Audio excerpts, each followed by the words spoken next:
Max Lugavere, can you tell us a little bit about your background and where you spend your time today?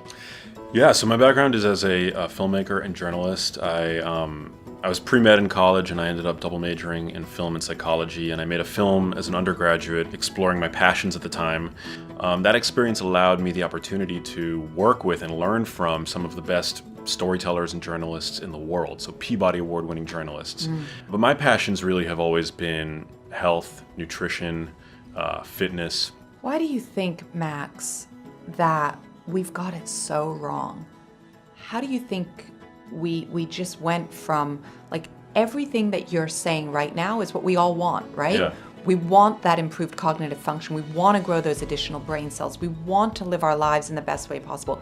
We want the side effect to be the best shape we've ever been in. I mean, we want all of these things. And you were in this place where you're trying to help your mother and you recognize, wow, that could be me 20 years down the road. Yeah. And you discover this complete transformation for your life. And it's just so counter to the way we're living our lives in this country. Yeah. What went wrong? Yeah, well, I think past generations have really been, they didn't have the internet, and so the only insights that past generations were able to glean about their own biology and their own health, unless they were doctors, were from the government or were from the media. And today those forces still exist. Take the demonization of fat that occurred over the past 50 years, because of really flawed science and the food industry really sort of seizing the opportunity to market and sell products to consumers that were in line with this notion that fat was somehow bad for us. This important nutrient that was so vital to our evolution was suddenly, over the past 50 years, something that humans should for some reason avoid.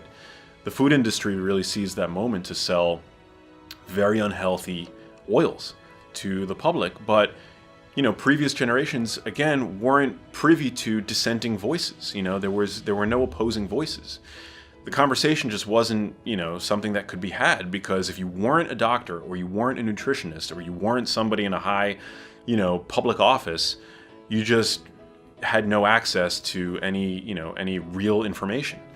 Today, that's different. Today, we have, research that's out there on the internet, on PubMed. We've got universities publishing press releases that everybody is privy to. We've got, books coming out on the subject. We've got TED Talks. We've got, health gurus. There's all this information out there, and you still need to be your own sleuth and do your own research, because everybody's different at the end of the day. So, for you've got to take these nuggets where you can find them and put them into practice in your own life, and kind of experiment. Be willing to observe your own health and have patience. And if something's not working for you, you've got to be willing to sort of pivot from that.